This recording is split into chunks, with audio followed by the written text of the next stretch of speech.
Hello, everybody. Welcome to a new video interview from co-host by 3 Digital Cooks and BotBQ. My name is Luis Rodriguez from Barcelona, Spain, and joining us from Frankfurt, Germany, we have Jason. Hi, everyone. Hello, Jason. and today we have a really special guest, I would say, guests in plural. I've been following them for a while, and I really admire the work that they are putting behind their company or startup, and how they are developing things. None other than Melt Icepops from the Netherlands. Hello. Hello. Nice to be here. Yes, thanks for having us. That's great. Yeah. So I think to start, it will be cool for people who doesn't know that people is wrong. So to have a short introduction about what and who is Melt Icepops. Well, Melt Icepops is a company who creates ice pops in every kind of shape and taste possible.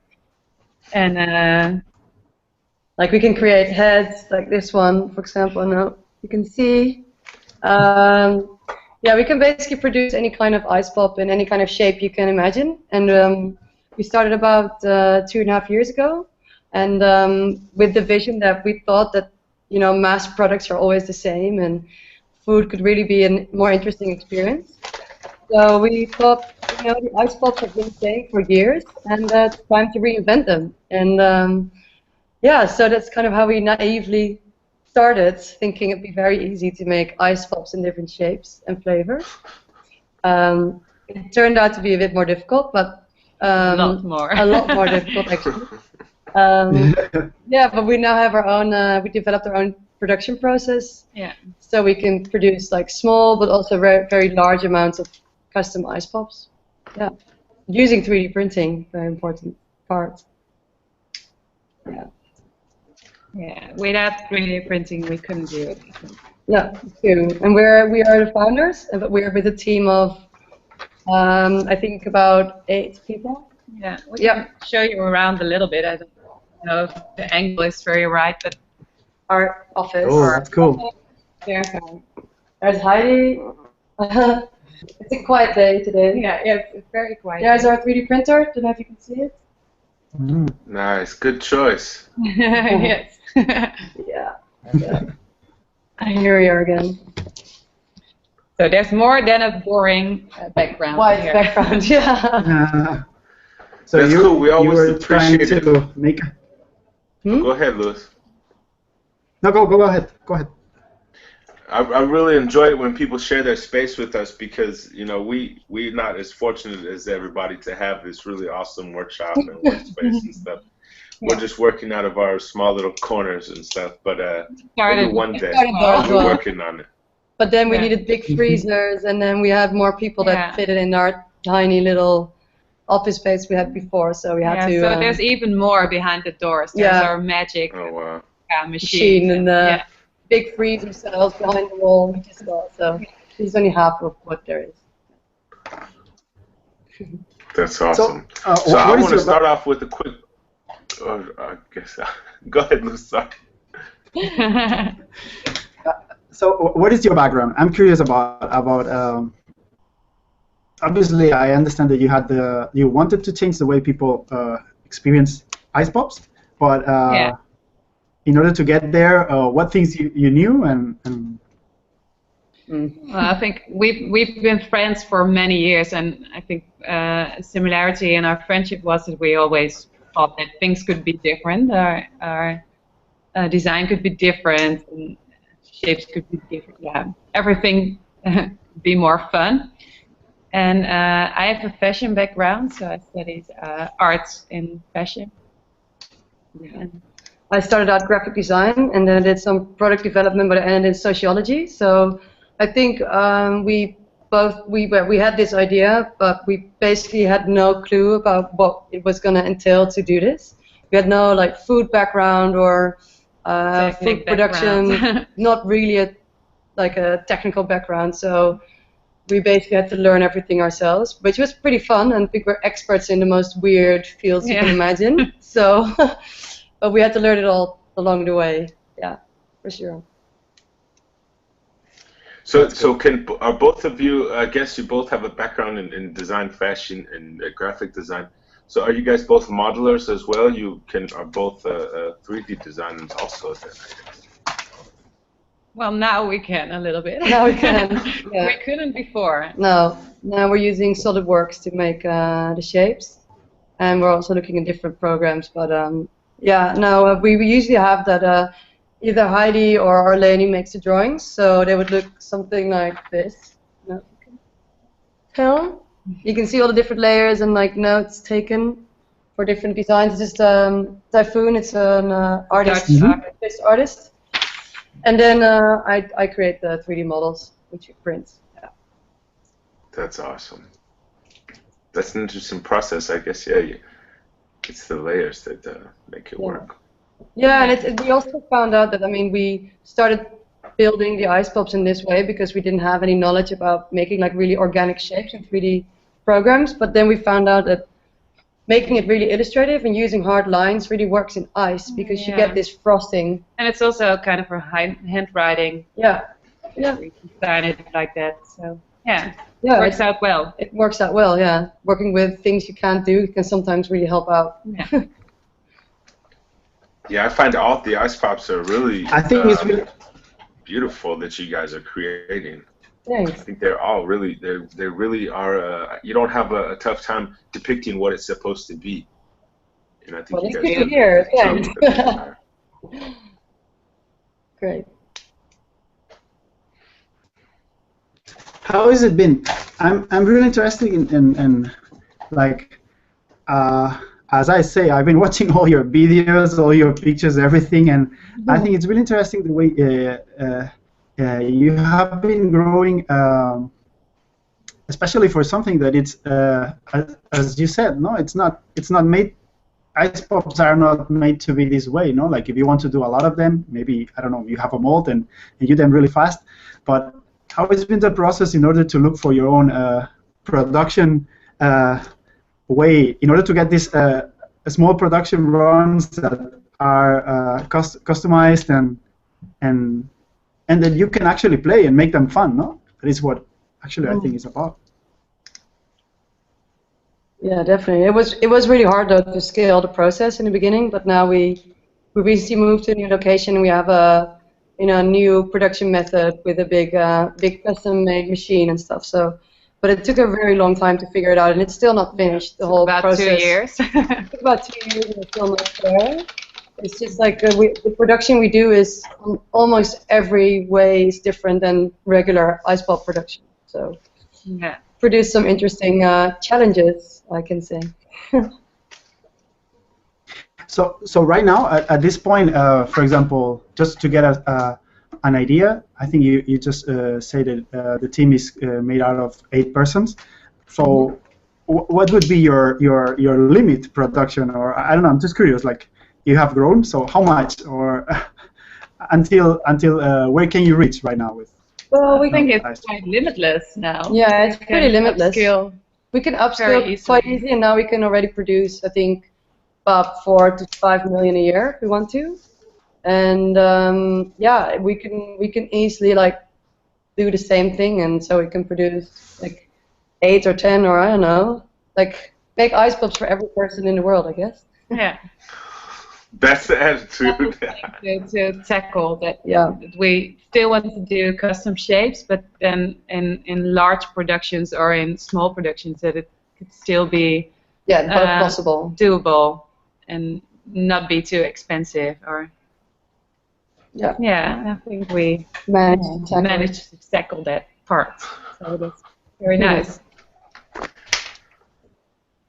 Have you guys had offers from any large conglomerates to get bought out or anything like that, or are they still monitoring and just coming by and spying on you guys through the window? Yeah, I think we're in that. I think it's more in that kind of position we're in now. I think they're kind of waiting to see what the market does and how our I think a lot of people underestimated the possibilities of scaling this process and this company as well. And we have really big ambitions in scaling up. And I think, yeah, big companies are working with different business models. Yeah. So, you know, our ice pops you wouldn't really find in regular supermarkets, maybe later, but not at the moment. And we do custom designs, which is really different to existing food companies where they wouldn't necessarily do any kind of custom design. So yeah, it's a different way of working, I guess. Yeah, but maybe at some point when we do sell I 4 bet- million ice pops a year, then yeah. They're probably watching us. Yeah, I know. Actually, they are. Yeah. Sometimes we No, get Facebook friends or Or LinkedIn views Wow. are like, yeah, I can see you watching us. So Yeah, that's right. interesting. Well, it's super interesting. Yeah.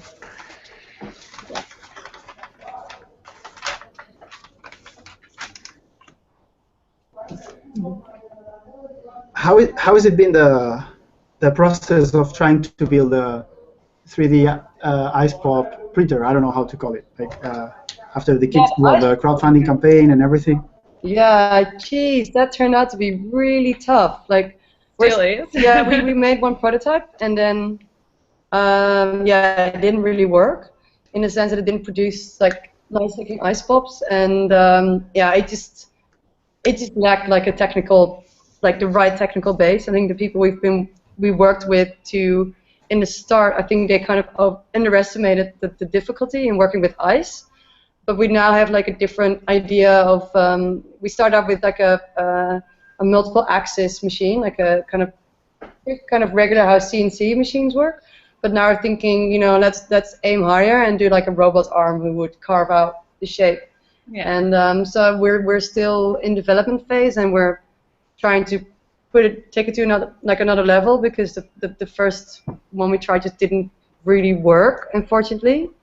But we already knew it was going to be difficult, but not this difficult. But we hope you can see it very soon. Yeah, we are really working on it, because especially with like the new addition of working with like a robot arm, and it will look really cool. So stay tuned.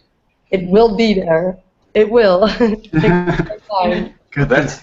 That's good news. I was really excited about that when I saw you guys throw up the campaign about it, and I had always wondered what it was going to morph into, because I love the idea and how you guys, the original concept of it was that anybody could make it.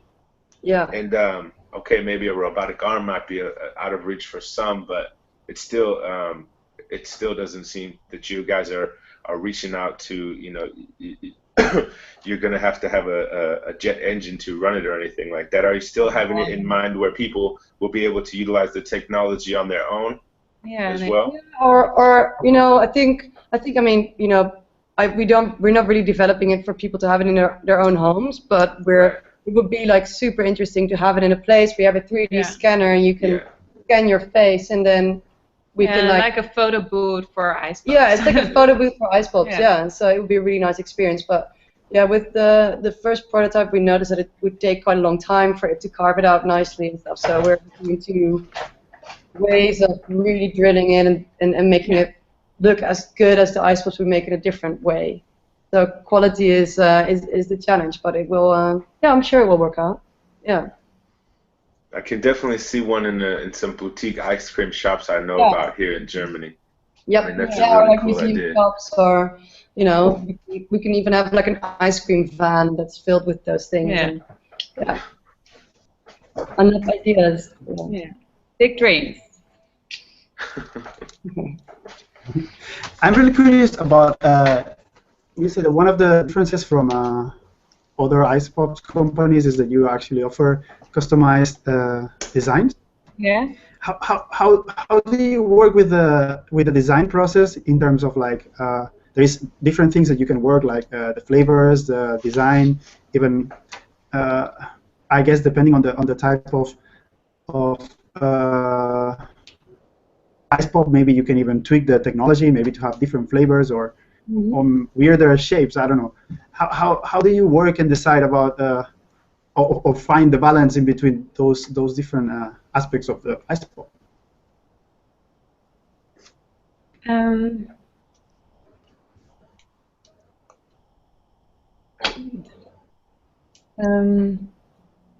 Or for example, if we order a custom ice pop, how do we work with you guys in order to get? Okay. Yeah.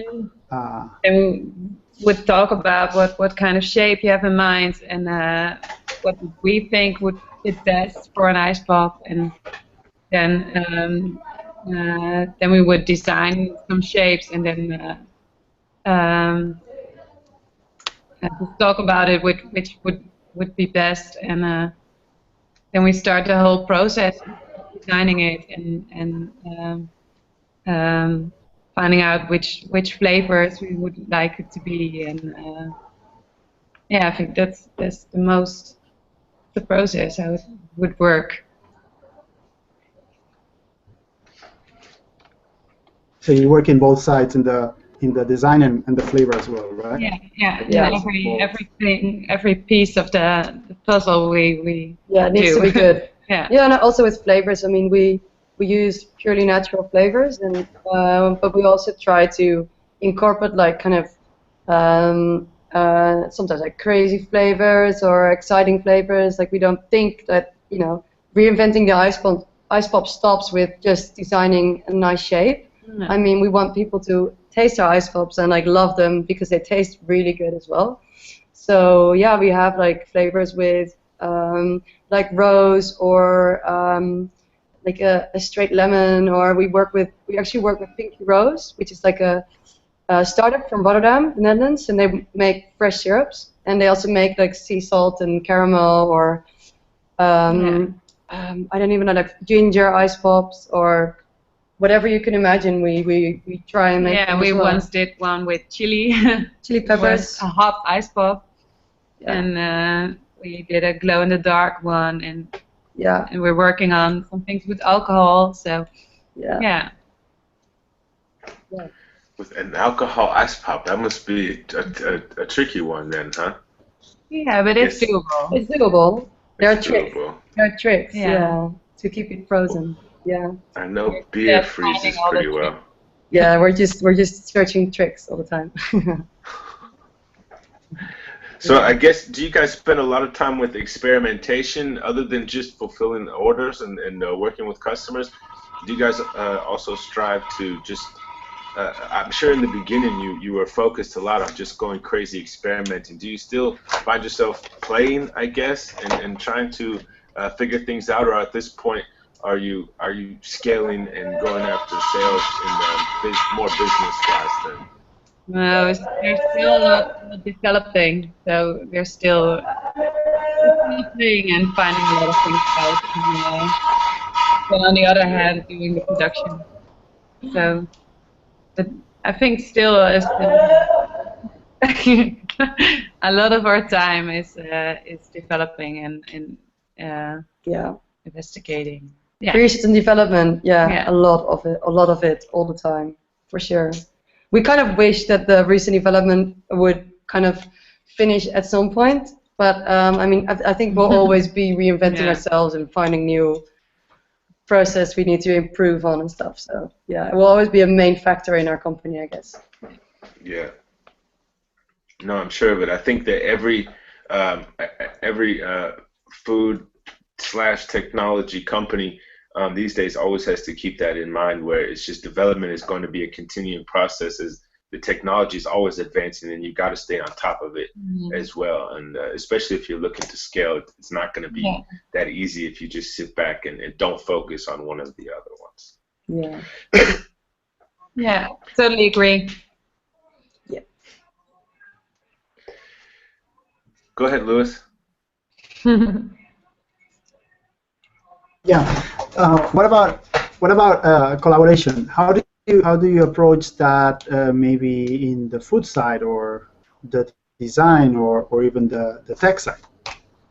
Yeah, I think all could be possible. All of them. Like, we love collaborations. I mean, there are so many great designers to work with. Like, we want to do special designer collections. But yeah, if someone has like a great flavor or like a great product we can use in Icepops, like, we're always open for any kind of collaborations, especially with innovative companies or like, bring it on, like, of course. I think we thrive on collaborating. Like we would never want to be a closed company that does, decides themselves what is best. That's. No, we really believe that a lot of great minds can create very beautiful things. So, Yeah. and in the start of our business, we also really needed a lot of different people to help us because we didn't know a lot of things. Yeah. So yeah, I think we would still love to do a lot of collaborations. Yeah. Is there a specific place that people should go? Do you have like a portal where people can go and make suggestions or get their suggestions voted on for flavors or anything like that? Or do you guys just... we have a competition running now where you can send in your idea of what should be your favorite ice pop in shape. But we always, so they can send it, but the prize is actually 2 tickets to a festival in the Netherlands. So this one's only interesting but it's a very nice festival. But it's a super nice really festival. Worth it to go to Holland. Very worth it. No, we'll have a new website up really soon. But if people want to leave messages on our Facebook or send us emails with suggestions, like they definitely should. Yeah. Please do. Yeah. That's awesome. So one of the things that I also really admire from you is that from the very beginning, I think you have been out testing your ice pops with people, going to markets and festivals and engaging with your customer and clients, and getting probably the best thing you can get in order to grow and know what to do. That is feedback. Yeah. So what kind of feedback are you have been getting and learning from at these kind of events? Well, it's like a lot of different ones. I think in the beginning, people just didn't understand what we were selling because no one, depending on where you were and what the target group was, people would like look in our freezer, and it was like a glass door freezer, and it had like you could see the ice pops, and they're like, "What are you selling?" And we're like, "Well, what do you think we're selling? They look like ice pops." Like, yeah, they are. But I just didn't really understand that an ice pop could have a different shape. So that was quite funny, and but that's changing now. People kind of know us. Yeah. But that was quite weird, actually. And if they like them enough, they come back, then we know they like it. So that's always the best positive feedback you can get, right? So. That's awesome. So we'll wrap up here because nowadays, for example, if somebody wants to go ahead, Louis. Go ahead, Jason. Well, I just wanted to say, how can people? I want to know if somebody wants to get a. No, we have time for your question. You can. Go, Louis. Go. Yes, ask us. We have to. Yes, so I'm curious about first how much it costs one Melt Icepops or the range, and if somebody is in the Netherlands nowadays or whatever, what can they do to find them and get one?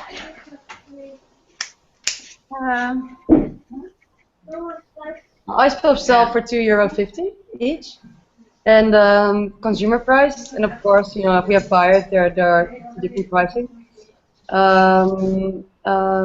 And we will be on a festival all summer. It's like a traveling theater and music festival. The Parade, it's called.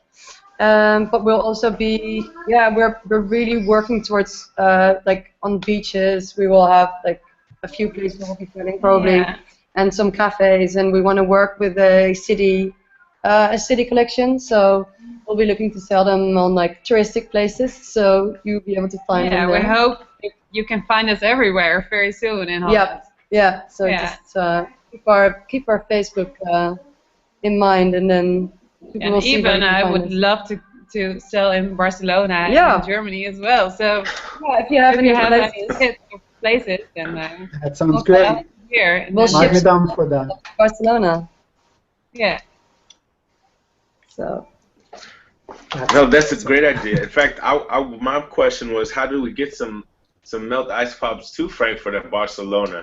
Because I'm not sure logistics-wise. I'm not sure how that works actually. No, that would be fine. It's I not mean, that difficult. no, you have freezer trucks driving through Europe all the time, and or we can send it with dry ice. Yeah. So yeah, not a problem at all.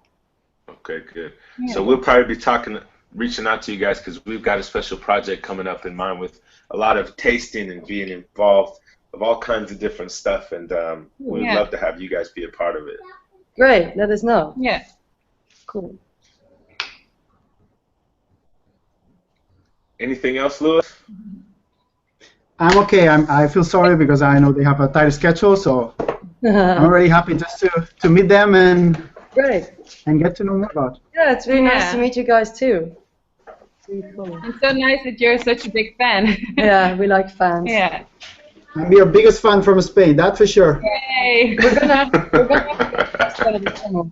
So Yeah, I love Barcelona. if you know good places to get our ice pops to, let us know and we'll make it happen. And you can actually taste one. So Yeah. Oh. So that's the bonus then. Yeah.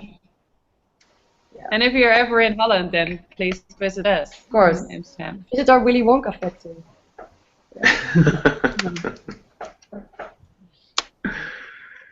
Well, I don't have anything else. I really want to thank you for joining us. I hope anybody who watches this really gets a good picture and understands a little bit more than they did before about you guys. What's the best place that people can reach out to you and find more information about you? For now, it's Facebook, but really soon it'll be on our new website. But we'll tell you all about it on Facebook or Instagram. Actually, you can. Yeah. Within 2 weeks, we have a new website. Yeah. That's awesome. Well, all the best on the new website launch. For Louis and myself and Melt Icepops, thank you everybody for tuning in, and we'll see you next time on the video interview series by 3 Digital Cooks and Barbecue. Ciao.